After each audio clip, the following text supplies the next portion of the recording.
하나님의 말씀 보시겠습니다. 하나님의 말씀은 다니엘 1장입니다. 1장 1절부터 마지막 절까지 보시겠습니다. 다 같이 한 목소리로 하나님의 말씀을 선포하시겠습니다. 유다 왕 여호야김이 위에 있은 지 3년에 바벨론 왕 느부갓네살이 예루살렘에 이르러 그것을 에워쌌더니 주께서 유다 왕 여호야김과 하나님의 전 기구 올마를 그의 손에 붙이시매 그가 그것을 가지고 신할 땅 자기 신의 묘에 이르러 그 신의 보고에 두었더라. 왕이 환관장 아스브나스에게 명하여 이스라엘 자손 중에서 왕족과 귀족의 몇 사람 곧 흠이 없고 아름다우며 모든 재주를 통달하며 지식이 구비하며 학문에 익숙하여 왕궁에 모실 만한 소년을 데려오게 하였고 그들에게 갈대아 사람의 학문과 방언을 가르치게 하였고 또 왕이 지정하여 자기의 진미와 자기의 마시는 포도주에서 그들의 날마다 쓸 것을 주어 3년을 기르게 하였으니 이는 그 후에 그들로 왕의 앞에 모셔서게 하려 함이었더라. 그들 중에 유다 자손 곧 다니엘과 하나냐와 미사엘과 아사랴가 있었더니 환관장이 그들의 이름을 고쳐 다니엘은 벨드사살이라 하고 하나냐는 사드렉이라 하고 미사엘은 메삭이라 하고 아사랴는 아벳느고라 하였더라. 다니엘은 뜻을 정하여 왕의 진미와 그의 마시는 포도주로 자기를 더럽히지 아니하니라 하고 자기를 더럽히지 않게 하기를 환관장에게 구하니 하나님이 다니엘로 환관장에게 은혜와 긍휼을 얻게 하신지라. 환관장이 다니엘에게 이르되 내가 내 주 왕을 두려워하노라. 그가 너희 먹을 것과 너희 마실 것을 지정하셨거늘 너희의 얼굴이 초계하여 동무 소년들만 못한 것을 그로 보시게 할 것이 무엇이냐. 그렇게 되면 너희 까닭에 내 머리가 왕 앞에서 위태하게 되리라 하니라. 환관장이 세워 다니엘과 하나냐와 미사엘과 아사랴를 감독하게 한 자에게 다니엘이 말하되 청하오니 당신의 종들을 열흘 동안 시험하여 채식을 주어 먹게 하고 물을 주어 마시게 한 후에 당신 앞에서 우리의 얼굴과 왕의 진미를 먹는 소년들의 얼굴을 비교하여 보아서 보이는 대로 종들에게 처분하소서 하며 그가 그들의 말을 쫓아 열흘을 시험하더니 열흘 후에 그들의 얼굴이 더욱 아름답고 살이 더욱 윤택하여 왕의 진미를 먹는 모든 소년보다 나아 보인지라. 이러므로 감독하는 자가 그들에게 분정된 진미와 마실 포도주를 제하고 채식을 주니라. 하나님이 이 네 소년에게 지식을 얻게 하시며 모든 학문과 재주에 명철하게 하신 후에 다니엘은 또한 모든 이상과 몽조를 깨달아 알더라. 왕의 명한 바 그들을 불러들일 기한이 찼으므로 환관장이 그들을 데리고 느부갓네살 앞으로 들어갔더니 왕이 그들과 말하여 보매 무리 중에 다니엘과 하냐냐와 미사엘과 아사랴 같은 자가 없으므로 그들로 왕 앞에 모시게 하고 왕이 그들에게 모든 일을 묻는 중에 그 지혜와 총명이 온 나라 박수와 술객보다 10배나 나은 줄을 아니라. 다니엘은 고레스 왕 원년까지 있으니라. 아멘.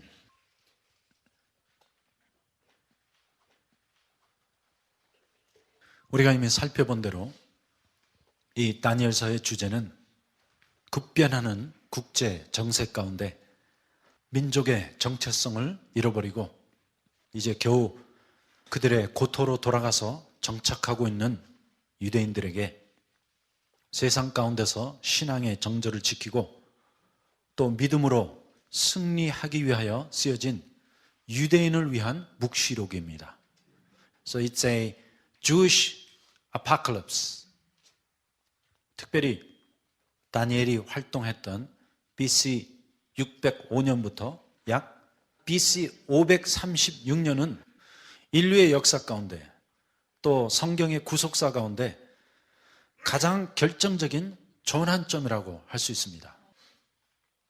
왜냐하면 이제 그 시대를 기점으로 해서 전 세계적으로 또 이스라엘 민족의 관점으로 볼 때 약 4가지 큰 변화가 일어나고 있는 역사의 과도기요, 격동기였던 것입니다. 그 중에 첫 번째는 국제적인 정세의 대변화입니다. 왜냐하면 바로 그 전까지만 해도 이 중동과 근동 지역, 특별히 지중해 연안에 있는 국가들은 대개 다 도시 국가의 형태를 이루고 있었는데 이제 이 바벨론 왕국이 국제 정세의 부상을 하면서부터 제국 형태로 바꿔지기 시작합니다. 그런데 이 변화는 인류의 역사 가운데 정말 가장 커다란 전환점 중에 하나였습니다. 그래서 첫 번째, 이제 국제 정세, 세계 정세로 볼 때 도시국가에서 제국으로 혹은 왕국이라고 할 수 있죠. 그래서 하나님께서는 이렇게 급변하는 국제적인 동향을 다니엘서 2장에 느부갓네살 왕이 꿈에서 본 큰 신상을 통해 계시해 주고 계십니다. 그래서 그렇게 보면 이제 다니엘서 2장이 풀렸죠. So Daniel chapter 2 is actually about the coming change in the political scene. 그래서 사실 다니엘서 2장은 이렇게 급변하는 국제적인 정세에 대한 말씀이에요.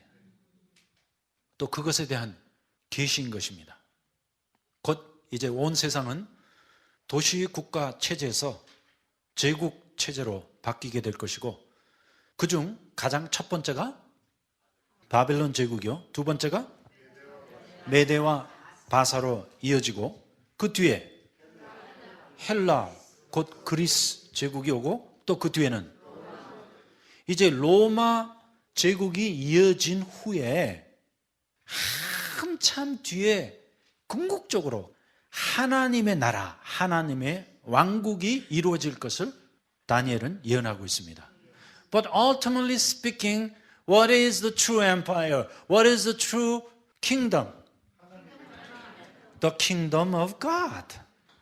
그래서 사실 이러한 바벨론 제국, 또 메대와 바사, 그리스 제국, 로마 제국은 미래에 도래할 하나님의 왕국, 하나님의 나라의 모형인 것입니다.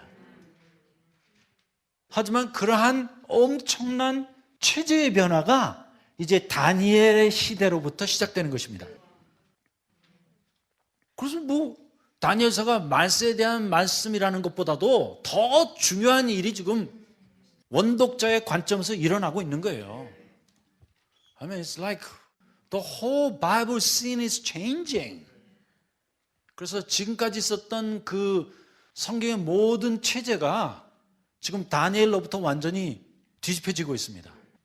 그래서 우리가 그걸 봐야지 다니엘서가 풀려요. 그런데 자꾸만 이 다니엘서 갖다가 요한계시록에 적용해갖고 해석하려고 그러니까 이 진짜 그림을 놓치고 마는 것입니다. So everybody is just missing the point because they're putting the book of Daniel in the wrong context. 그래서 다니엘은 그 시대를 위한 말씀이고 요한계시록은 이제 우리 이 시대를 위한 말씀이에요. 그런데 자꾸만 그 다니엘을 갖다가 이 시대에 적용하려고 하니까 이게 핀트가 안 맞는 거야. So let the Daniel be Daniel, okay? 그래서 다니엘은 그 시대에 그냥 두고 그 시대, 곧 원독자의 관점으로 한번 해석해 보자는 것입니다. 하지만 그 시대에 그냥 둬도 이것은 정말 엄청난 대변화예요. 그러므로 다니엘은 이제 이렇게 먼저 저 세상 나라들이 일어나고 그리고 맨 마지막에 또 궁극적으로는 하나님의 나라가 이 땅에 이루어질 것을 말씀하고 있습니다. So the reason why he's focusing on empire and the kingdom is because he's going to talk about the coming kingdom of God. And that is the true and everlasting kingdom. 그래서 먼저 다니엘은 그러한 하나님의 나라가 이 땅에 이루어지기 전에 모형적으로 바벨론 왕국, 또 메대와 바사 왕국, 또 헬라 그리스 왕국, 그리고 로마 왕국이 이 땅에 이루어질 것을 모형적으로 보여주고 있는 것입니다. 그런데 나중에 보니까 사람이 다듬지 아니한, 깎지 아니한 돌덩이가 와서 이 세상의 모든 왕국을 완전 잿가루로 만들어버리고 이제 메시아를 통해서 하나님이 세우시는 영원한 왕국이 이 땅에 도래할 것을 다니엘서 2장은 말씀하고 있습니다. But I mean, it has to start from somewhere, right? And it begins with Babylonian Empire. 하지만 어디에선가부터는 이 왕국에 대한 개념, 그 컨셉이 시작되어야 할 것 아닙니까? 그런데 그 첫 번째가 누구예요? 바로 그 느부갓네살 왕. 다니엘이 살았던 그 시대로부터 이제 전 세계적인 정세의 변화가 일어나기 시작하는 것입니다. So this is the beginning of the kingdom age. 그래서 이때로부터 이제 사실은 하나님의 나라가 도래하기 위한 준비 작업에 들어가기 시작했던 것입니다. 그래서 다니엘서는 그 전에 있었던 모든 구약 성경의 말씀과 판이하게 다른 것입니다. So this sets the book of Daniel apart from all the other Old Testament books. 그래서 다니엘서를 또 다른 선지자의 말씀으로 보면 안 돼요. 그래서 다니엘의 예언은 뭐 이사야와 예레미야에 비할 수 없겠죠. 왜냐하면 이사야도 예레미야도 정말 위대한 대선지자였지만 I'm sorry, he's an old timer. 그래서 다니엘은 새 시대의 새 예언자예요. 그리고 다니엘이 그 구시대에 있었던 예언자들과 다른 점은 한 가지, 이제 그가 하나님의 나라에 대한 계시를 본 것입니다. 하지만 하나님의 나라가 세상 왕국으로부터 먼저 시작되는 거예요. 그러면 이제 다니엘서 다 끝났다. 그래서 다니엘서 2장에 느부갓네살 왕이 그 꿈을 꾸게 되었고 다니엘이 아주 정확하게 그 꿈을 해몽하는 것입니다. 왜냐하면 다니엘은 바로 그 하나님의 나라에 대한 계시를 받았기 때문에. 그리고 이 계시는 맨 처음 다니엘에게 나타난 것입니다. 왜냐하면 이것은 이사야도 보지 못했고 예레미야도 또 구시대에 살았던 모든 선지자는 하나도 깨닫지 못했던 새로운 진리인 것입니다. Something is turning up in the world political scene. 그래서 지금 사람의 눈에는 보이지 않지만 세상적인 관점으로 볼 때, 그 세계 정세적인 관점으로 볼 때 지금 엄청난 대변화가 인류의 역사 가운데 일어나고 있는 거예요.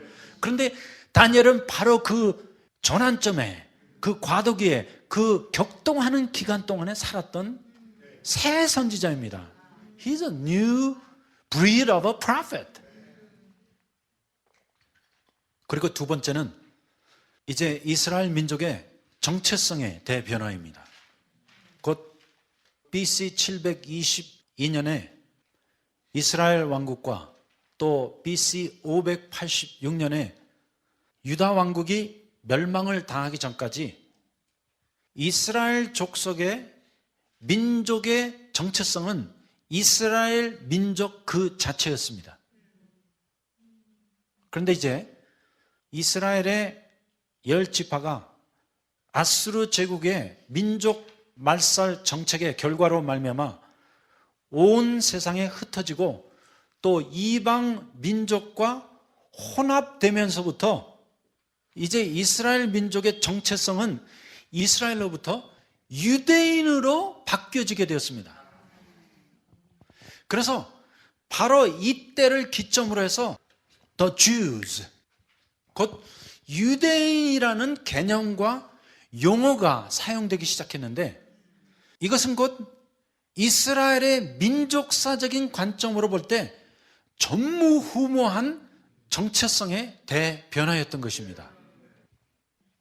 그래서 우리가 세계 정세적인 관점으로 보면 이제 다니엘의 시대를 기점으로 해서 전 세계가 도시국가 형태로부터 이제 제국의 체제로 바뀌게 되는 것이고, 또 다니엘의 그 시대를 기점으로 해서 이제 이스라엘이라는 그 민족의 아이덴티티는 없어져 버렸어요. 그리고 그들이 새로운 정체성, 곧 유대인이라는 새로운 민족의 정체성을 형성하게 되는 것입니다. I mean, this is a major change. The old Israel is gone. 왜냐하면 우리가 지금까지 보았던 그 옛 이스라엘에 대한 개념은 다 없어져 버리고 이제는 그 남은 소수의 무리들, 곧 유대인 중심적으로 하나님의 역사와 경륜이 이루어지게 될 것입니다. 그래서 다니엘은 이제 이렇게 급변하는 이스라엘 민족의 과도기와 격동기에 그들에게 참 올바른 또 새로운 정체성을 불어넣어주고 확인시켜주기 원했던 것입니다. So somebody has to give the people of Israel a new identity. 우리가 유대인으로서 과연 우리 참 신분과 정체성이 무엇인가? 그것을 누군가는 말해줘야만 했던 것입니다. That somebody has to tell them that you are still the people of God. 그래서 누군가는 그들에게 너희가 아직도 하나님의 백성들이다. 비록 우리가 그 소수의 무리만 지금 겨우 남아서 이제는 이스라엘에 대한 민족성은 다 잃어버리고 그냥 유대인이라는 새로운 개념을 얻게 되었지만 그래도 너희는 아직도 하나님께 택하심을 입은 선민이다. 너희는 아직도 하나님의 백성들이다. 이러한 정체성의 확인이 필요했던 것입니다. 그래서 예레미야 29장에 보면 이제 예레미야도 그 바벨론 땅에 살고 있는 유대 족속들에게 편지를 써서 이렇게 격려하고 있습니다. 29장 1절부터 읽겠습니다. 선지자 예레미야가 예루살렘에서 이 같은 편지를 느부갓네살이 예루살렘에서 바벨론으로 옮겨간 포로 중에 남아있는 장로들과 제사장들과 선지자들과 모든 백성에게 보내었는데, 그래서 예레미야 선지자도 지금 바벨론에 거주하고 있는 그 유대인들에게 이렇게 편지를 보냈습니다. 때는 여고니아 왕과 국모와 환관들과 및 유다와 예루살렘 방백들과 목공들과 철공들이 예루살렘에서 떠난 후라. 유다 왕 시드기야가 바벨론으로 보내어 바벨론 왕 느부갓네살에게로 가게 한 사반의 아들 엘라사와 힐기야의 아들 그마랴의 손에 위탁하였더라. 일러스되 만군의 여호와 이스라엘의 하나님, 내가 예루살렘에서 바벨론으로 사로잡혀 가게 한 모든 포로에게 이같이 이르노라. 너희는 집을 짓고 거기 거하며 전원을 만들고 그 열매를 먹으라. 아내를 취하여 자녀를 생산하며 너희 아들로 아내를 취하며 너희 딸로 남편을 맞아 그들로 자녀를 생산케 하여 너희가 거기서 번성하고 쇠잔하지 않게 하라. So what is Jeremiah talking about? He's talking about new identity as the people of God in the kingdom of Babylon. 그래서 지금 예레미야도 그 포로로 붙잡혀간 그 바벨론 땅에서 새로운 정체성을 얻으라고 격려하고 있는 것입니다. 그래서 이제 옛날의 민족성은 잊어버리고 하나님께서 그 바벨론을 통하여 새로운 민족을 일으키게 될 것이다. 그러므로 너희는 염려 말고 거기서 정착해서 살라고 격려하고 있습니다. 7절 너희는 내가 사로잡혀 가게 한 그 성읍에 평안하기를 힘쓰고 위하여 여호와께 기도하라. 이는 그 성이 평안함으로 너희도 평안할 것임이니라. 만군의 여호와 이스라엘 하나님이 이같이 말하노라. 너희 중 선지자들에게와 복술에게 혹하지 말며 너희가 꾼 바 꿈도 신청하지 말라. 내가 그들을 보내지 아니하였어도 그들이 내 이름으로 거짓을 예언함이니라. 여호와의 말이니라. 왜냐하면 그때 많은 거짓 선지자들이 나와서 하는 말이 우리는 이 땅에 정착하면 안 된다. 우리는 새 민족성을 추구하면 안 된다.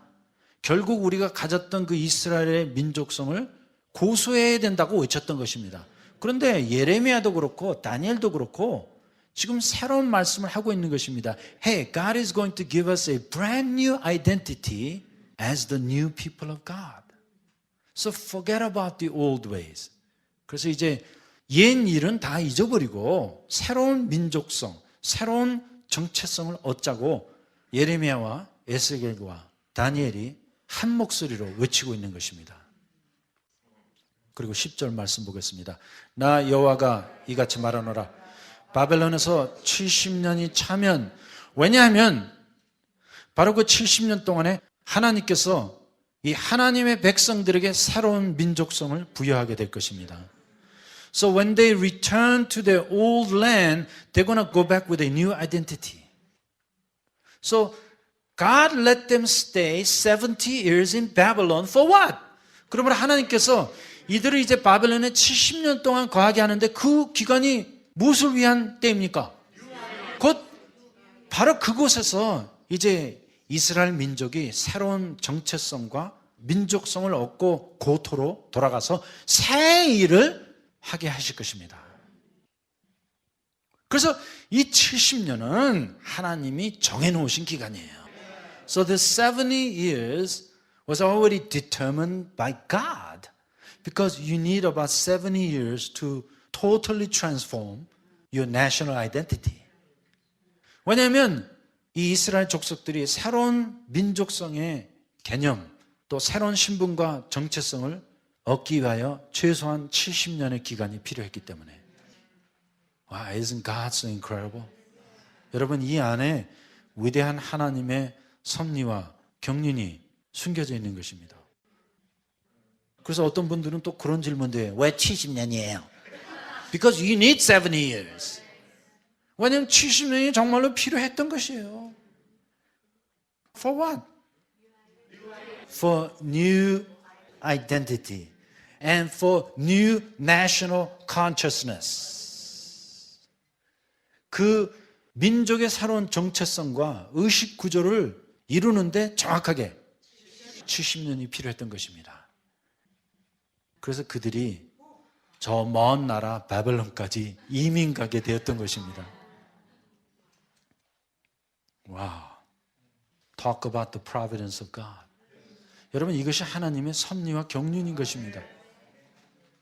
그러므로 하나님의 경륜의 관점으로 볼 때 단 1분, 1초도 줄일 수도 없고 더할 수도 없어요. Everything happens in your life for a reason and for a purpose. 우리 삶 가운데 일어나는 모든 일은 전부 다 하나님의 뜻과 섭리와 경륜을 이루기 위한 것입니다. 그래서 행여나 여러분들이 지금 포로 생활을 한다 하실지라도 염려하지 마세요. Yeah? So even though you think you are in exile in Babylon, don't worry. You need that time. 우리에게 그 기간이 절대적으로 필요해요. You cannot shorten it and you cannot prolong it. 그래서 우리를 위한 그 기간도 하나님께서 정확하게 정해 놓으셨습니다. 10절. 나 여호와가 이같이 말하노라. 바벨론에서 몇 년이? 70년이 차면 내가 너희를 공고하고 나의 선한 말을 너희에게 실행하여 너희를 이곳으로 돌아오게 하리라. 그런데 그때 돌아올 때는 이제 이들이 새로운 민족성, 새로운 national identity and national consciousness로 돌아오게 될 것입니다. Because the old national consciousness was useless. 왜냐하면 그 구시대의 민족성과 정체성을 갖고는 그들이 메시아를 맞이할 수 없었기 때문에. 그러므로 궁극적인 하나님의 목적은 메시아 대망에 있는 것입니다. ultimately speaking, God was preparing them for the coming of Messiah. 그리고 그 일을 위하여 이 모든 일들이 다 일어난 것입니다. 그런데 예레미야는 그것을 본 것입니다. 다니엘도 봤어요. 에스라도 봤던 것입니다. 그리고 그 바벨론에서 이 다니엘과 에스라, 느헤미야를 중심으로 이렇게 위대한 민족적인 영적인 개혁이 일어나고 그들이 새로운 민족의 정체성으로 새로운 영적인 기반으로 그 고토로 돌아가게 된 것입니다. 그러므로 제가 어제도 말씀드렸지만 에베소서가 신약적인 개념에서의 하나님의 구속사 또 하나님의 경륜에 대하여 말씀하고 있다면 다니엘서는 구약적인 관점과 이스라엘의 민족적인 관점으로서의 하나님의 경륜에 대하여 말씀하고 있는 것입니다. 그러므로 우리가 다니엘서를 깨달으면 이스라엘 민족을 향한 곧 유대인들을 향한 하나님의 경륜에 대하여 말씀하고 있는 것입니다. 그래서 자꾸만 이 다니엘 갖다가 요한계시록에 갖다 붙이면 안 돼요. It's talking about different oikonomia. 곧 이 말씀은 유대인들을 향한 하나님의 경륜인 것입니다. 그런데 그 경륜이 얼마나 위대해요. 그리고 여기 11절에 예레미야서 안에 가장 위대한 격려의 말씀이 기록되어 있습니다. 읽겠습니다. 나 여호와가 말하노라. 너희를 향한 나의 생각은 내가 아나니 Hey, I know what I want for you. 곧 재앙이 아니라 평안이요. 잘 보세요. 너에게 장래의 소망을 주려 하는 생각이라. I know my thoughts for you and it is not for destruction but to give you hope and the future. 그래서 여기 원문에 보니까 장래의 소망을 주려 하는 것이 아니라 장래와 소망을 주려 하는 것이라 이렇게 나와 있습니다.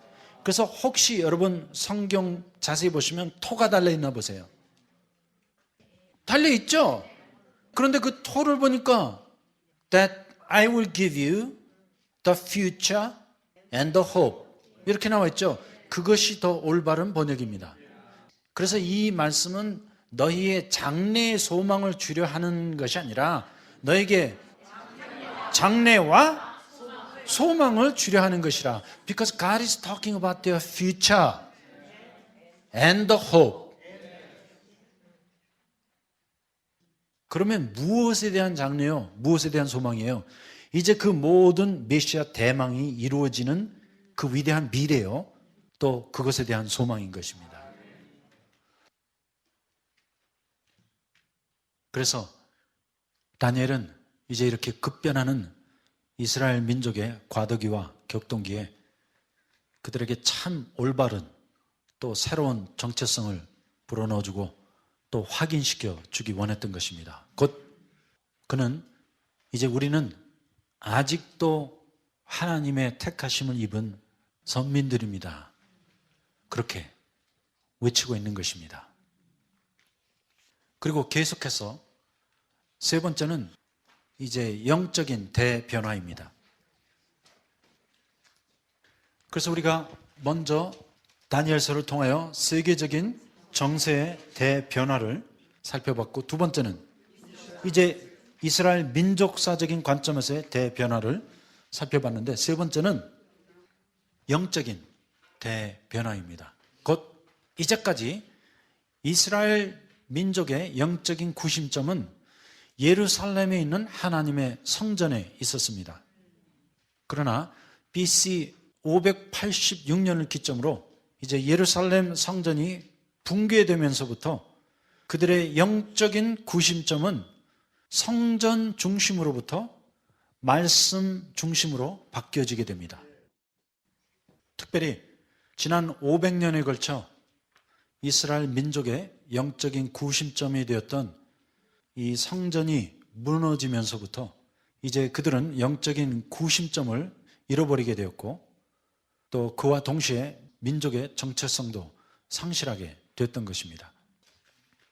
그래서 그들이 붙잡혀간 이방 나라에서 이제 잃어버린 영적인 구심점과 민족성에 대한 새로운 구심점을 찾게 되었고, 그것을 하나님의 말씀, 곧 히브리 성경을 통해 발견하게 된 것입니다.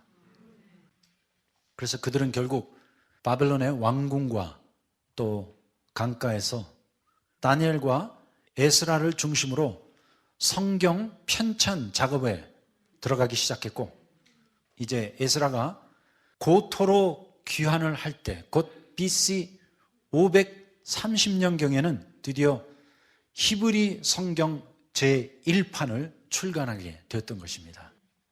This is when the first edition of the Bible was published. And behind the scene was Daniel and Ezra. 그래서 이 성경 편찬 작업에 다니엘이 참가를 했을까요? 그래서 당연히 다니엘도 이 에디터로서 성경 편찬 작업에 동참을 했을 것입니다. 그래서 사실상 우리가 읽고 있는 대부분의 구약 성경의 말씀은 누군가 에디트를 한 것입니다.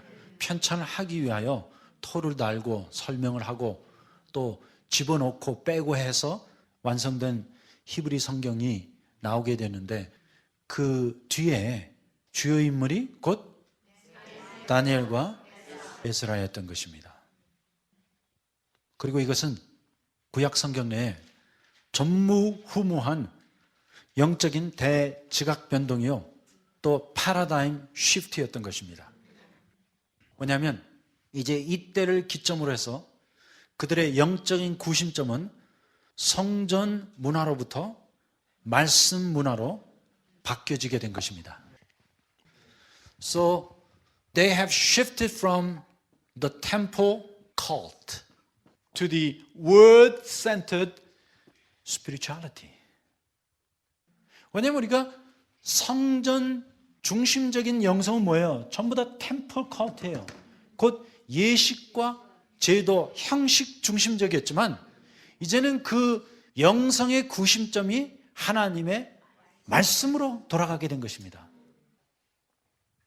그래서 그들이 물론 고토로 돌아가서 제2의 성전을 건축했어요. 하지만 그 성전은 정말 너무나 초라했습니다.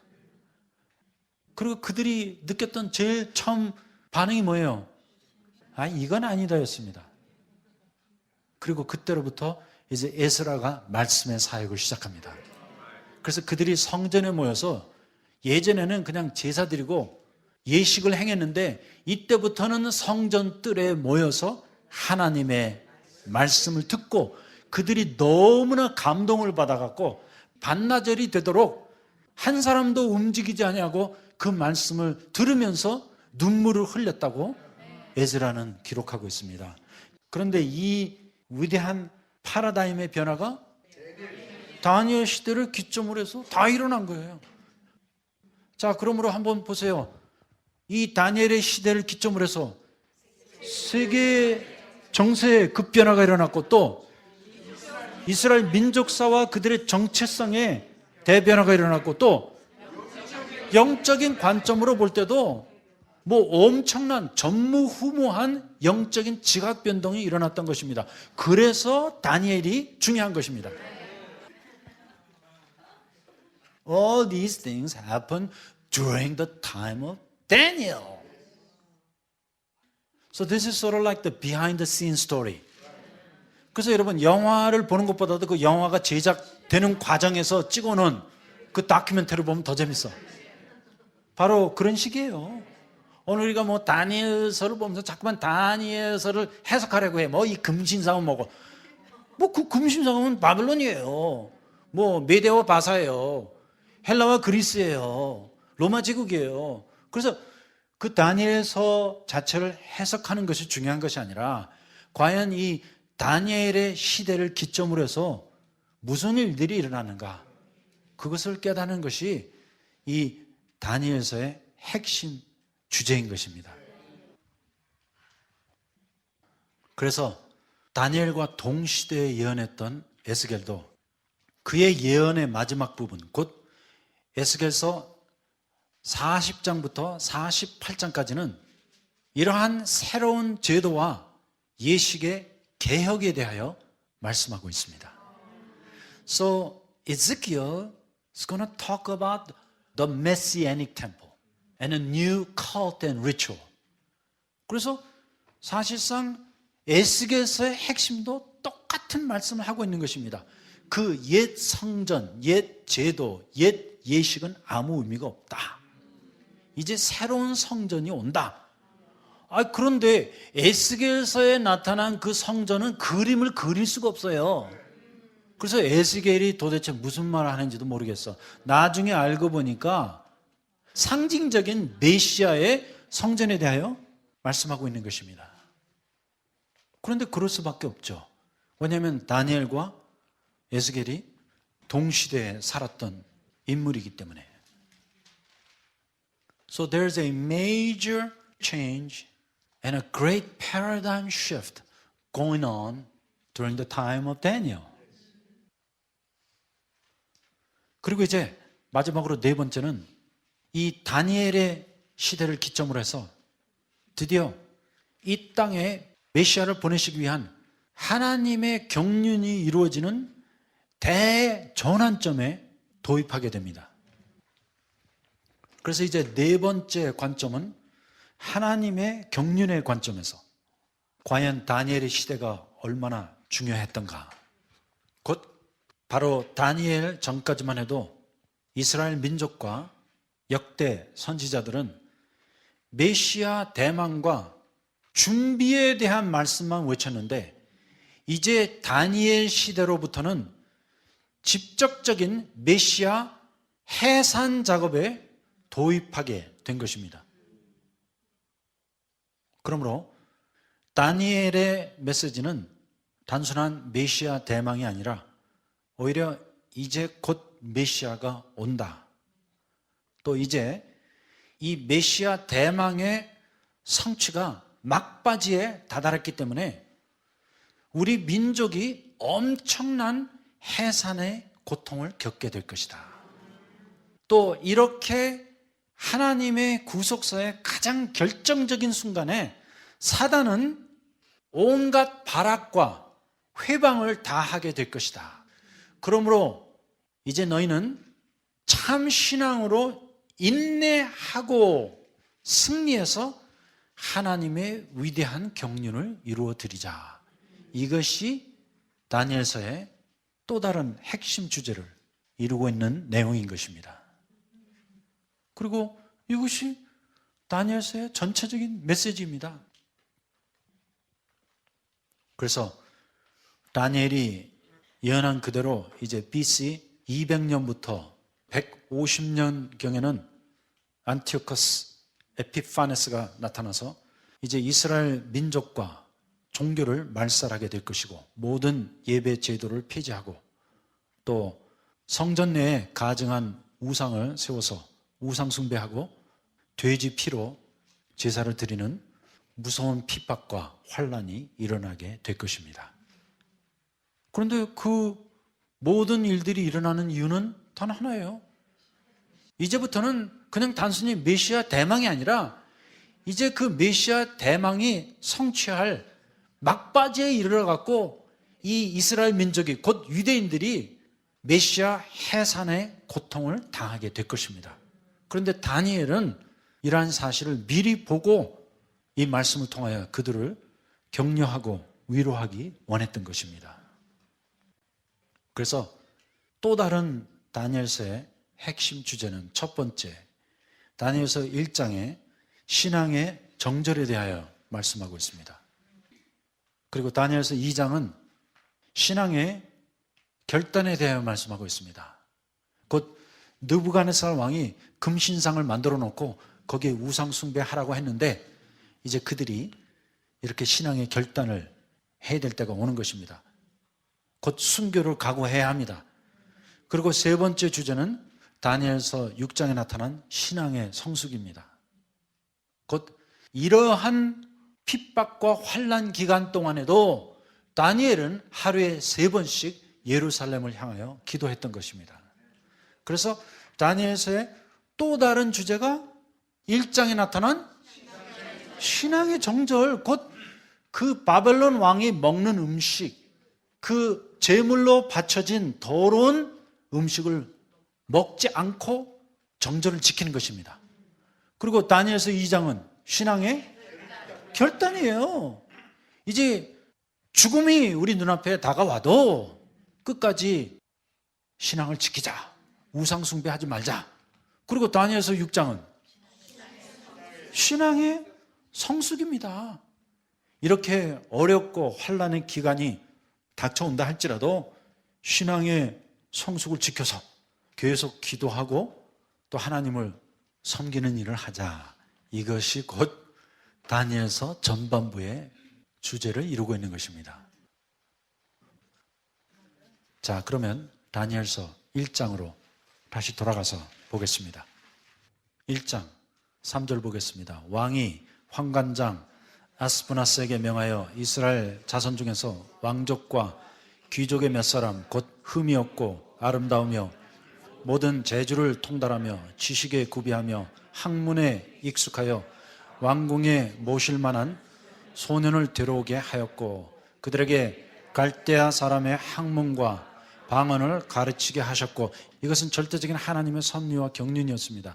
왜냐하면 이렇게 급변하는 세계에 이러한 모든 일들을 이루어내려면 그 시대 최대 강대국이었던 바벨론 땅에서 훈련을 받아야만 했습니다. 그래서 사실 이러한 목적 때문에 우리 한국 사람들도 미국에 이민 오게 된 것입니다. 그래서 이 시대의 최고 문명지라고 하는 이 미국 땅에서 전 세계를 바라보게 하셨습니다. 이것은 하나님의 절대적인 섭리와 경륜인 것입니다. 마치 다니엘과 그의 세 친구들이 그 유대의 촌동네에서 뭘 배우겠어요? 뭐 소치고 양치는 거 배웠겠죠. 근데 하나님께서 이들을 뽑아다가 갈대아 나라의 학문과 방언을 배우게 하셨습니다. 그런데 문제는 5절에 있어요. 또 왕이 지정하여 자기의 진미와 자기의 마시는 포도주에서 그들의 날마다 쓸 것을 주어 3년을 기르게 하였으니 이는 그 후에 그들로 왕의 앞에 모셔 서게 함이었더라 했는데, 문제는 그들이 바벨론 땅에 가면 그 바벨론의 풍습과 문화에 물들여질 수밖에 없었던 것입니다.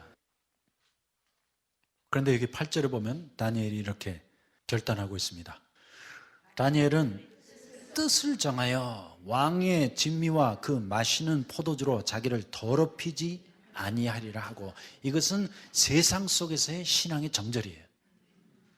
그래서 우리가 이 미국 땅까지 온 것은 분명 하나님의 섭리와 경륜이지만 이 미국 문화에 동화되어 갖고 헬렐레해져서 무엇을 먹을까, 무엇을 마실까, 무엇을 입을까를 위하여 쏟아내는 것은 절대 하나님의 뜻이 아닙니다. It's one thing that we came to America, but it's another thing to assimilate into this American culture.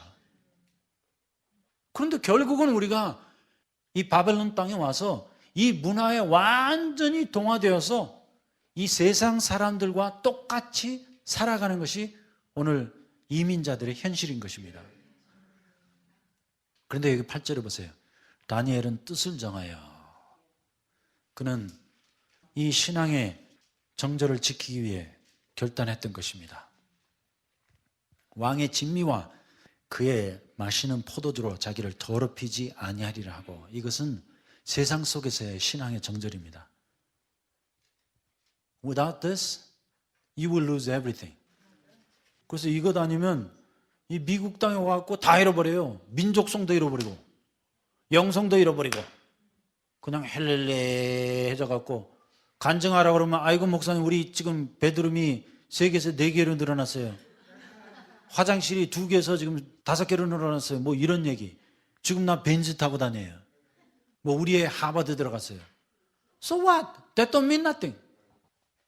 오히려 우리는 우리가 이민 온 이 바벨론 땅에서 다니엘 같은 인물을 키워내야 하는 것입니다. I believe the reason why we came to America is to raise up people like Daniel and his three friends. 그래서 이것이 우리 이민 1세들이 이 미국에 온 목적이에요. 그리고 이거 외에는 여러분, 우리가 아무리 뭐 사업에 성공을 하고 뭐 다 했다 할지라도 모든 거 다 실패한 거예요. 왜냐하면 그것은 결국 바벨론 땅에서 성공한 것밖에 안 되니까. 그러므로 우리는 이제 이 땅에 와서 성공하려고 온 것 아니에요. 오히려 하나님께서는 이미 이 다니엘을 통하여 이스라엘 민족에게 새로운 정체성, 또 새로운 영성을 집어넣어 줘 갖고 그들의 고토로 돌아가서 메시아의 강림을 준비하는 그 작업을 하게 하시기 원했던 것입니다. 그런데 우리가 그 큰 그림을 망각해버리고 그저 눈앞에서 성공 위주로만 산다면 우리 이민 1세들은 또 이민교회는 모든 거 다 실패한 것입니다. 그런데 사실 우리가 그렇게 살았어요. 그저 돈 많이 벌려고 했고 애들 하버드, 예일 보내느라고 급급했어요. 그런데 알고 보니까 그런 것들이 다 소용없는 일들이었습니다. 왜냐하면 오늘날 이 시대의 이민교회가 2세들의 영적인 교육에는 완전히 실패했습니다. We have completely failed in the spiritual education of our second generation. 왜냐하면 오늘날 이 이민 세대 또 이민교회의 초점은 항상 2세들에게 민족성 또 민족의 문화를 집어넣는 것에 있었던 것입니다. 그래서 우리 자녀들이 한국교회 오면 무슨 말로 설교합니까? 한국말로 설교하고 자꾸만 한국 사람이 되라고 주장했던 것입니다. 그런데 성경은 그렇게 돼 있잖아요. 여러분, 다니엘에게 중요했던 것은 다니엘이 갈대아, 그 바벨론 땅에 가서 무슨 문화를 배웠습니까? 바벨론의 학문과 바벨론의 방언으로 모든 것을 배웠습니다. 하지만 중요했던 것은 다니엘은 그 영적인 정체성, 영적인 아이덴티티를 갖고 있었던 것입니다. 왜냐하면 이러한 영적인 정체성이 자녀들 안에 세워지고 나면 민족의 정체성은 그냥 자연스럽게 뒤따라올 수밖에 없습니다. Let me put it this way. If you truly become a spiritual person, you will truly become a Korean person too. But if you do it the other way, it doesn't work. 그런데 자꾸만 민족의 정체성만을 자녀들에게 불어넣으려고 하면 그로 말미암아 영적인 정체성을 잃어버리게 되고 그들이 일단 영적인 정체성을 잃어버리게 되면 뭐 한국인의 정체성도 함께 잃어버리게 되어 있습니다. 그래서 이것이 바로 다니엘서가 우리에게 가르쳐주는 위대한 진리입니다. So our focus should be first of all spiritual things and then about the national identity. 그래서 다니엘은 그 나라의 학문과 그 방언을 했지만 그 안에 분명하고 확실한 영적인 정체성이 있었기 때문에 그가 그의 민족성을 유지할 수 있었던 것입니다. 그런데 지금 한국 이민교회에서 자꾸만 우리 2세들에게 한국말로 설교 들으라고 강의하고 있어요. 그런데 애들이 하나도 못 알아들어요. 그냥 가서 에헤 저 무슨 말 하는지. 그런데 부모님이 꿀밤 때려갖고 꾸역꾸역 데리고 오니까 지금 자리에 가서 앉아있는데 그거 얼마나 보링하겠어요. 그리고는 대학교 갈 때 살 듯이 굿바이 처치하고 영원토록 교회로 돌아오지 않습니다. 그래서 저는 이렇게 믿습니다. 지금 우리에게 중요한 것은 그들에게 한국말을 가르쳐주는 것이 아니라 이 영적인 진리를 가르쳐주는 것이 더 중요합니다. 그래서 이제 이민교회는 우리 2세 자녀들에게 그들이 알아들을 수 있는 언어로 그들이 받아들일 수 있는 문화로 성경의 진리를 가르쳐줘야 합니다. 그래서 우리 자녀들이 정말 확실한 영적인 정체성을 얻게 되면 우리 피 가운데는 누가 뭐라고 해도 한국인의 피가 흐르고 있기 때문에 결국은 한국적인 문화로 돌아갈 수밖에 없어요. 왜? 우리 자녀들이 아무리 미국에서 태어나서 이 미국 문화에 동화가 됐다 할지라도 그들이 대학교 가서 기숙사에 들어가면 먹고 싶은 게 김치찌개밖에 없어요.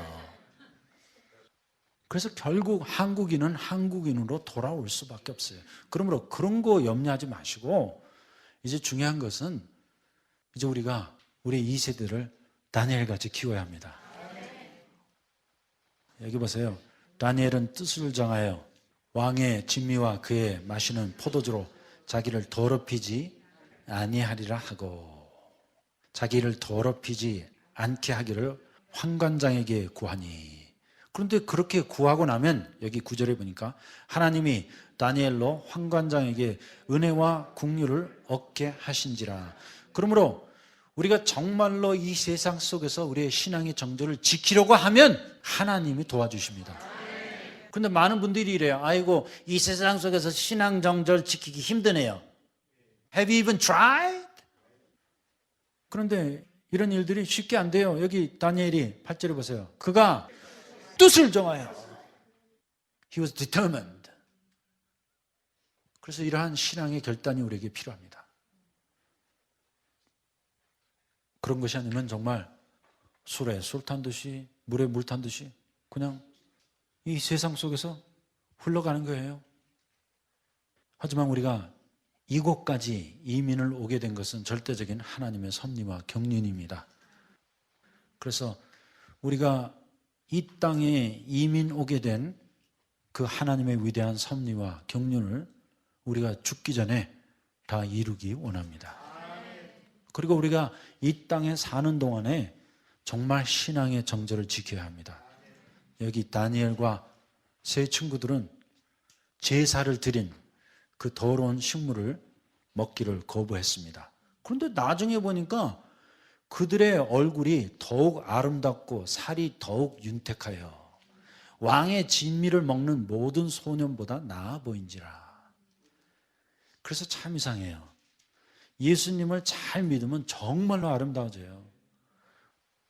그래서 얼굴에 뭐 하려고 하지 마시고 정말로 주님 사랑하고 주님을 따르고 신앙의 정절을 지키는 사람들은 이 살겨도 뽀동뽀동해지고 점점 더 젊어져요. 그래서 정말 열흘 후에 보니까 그들의 모습이 세상 음식을 먹는 소년들보다 훨씬 더 아름다웠다고 말씀하고 있습니다. 그리고 여기 17절에 보니까 하나님이 이 네 소년에게 지식을 얻게 하시며 모든 학문과 재주에 명철하게 하신 외에 다니엘은 또 모든 이상과 몽조를 깨달아 알더라. 왕의 명한 바 그들을 불러들일 기한이 찼으므로 환관장이 그들을 데리고 느부갓네살 앞으로 들어갔더니 왕이 그들과 말하여 보매 무리 중에 다니엘과 하냐냐와 미사엘과 아사랴 같은 자가 없으므로 그들로 왕 앞에 모시게 하고. 그런데 참 이상해요. 세상 학문을 배운 사람들은 별 볼 일 없어요. 뭐 하버드, 예일, 프린스턴 나와봤자 잘못하면 세탁소에서 일해요. 그런데 세상의 학문이 아니라 이 진리의 말씀에 붙잡혀 있는 청년들은, 우리의 자녀들은 비록 하버드는 가지 못했어도 말 한마디 한마디 안에 진리가 담겨 있습니다. 인생의 방향이 분명해요. 그리고 여기 20절에 보니까 왕이 그들에게 모든 일을 묻는 중에 그 지혜와 총명이 온 나라의 박사들과 술객보다 10배나 나은 줄 아니라. 그래서 이 세상에 무엇도 우리의 영성과 바꿀 수는 없습니다. 그러므로 오늘 우리에게 필요한 것은 이 세상 속에서 이렇게 참 신앙의 정절을 지키고 이 땅에서 참된 영성과 신앙을 얻는 것입니다.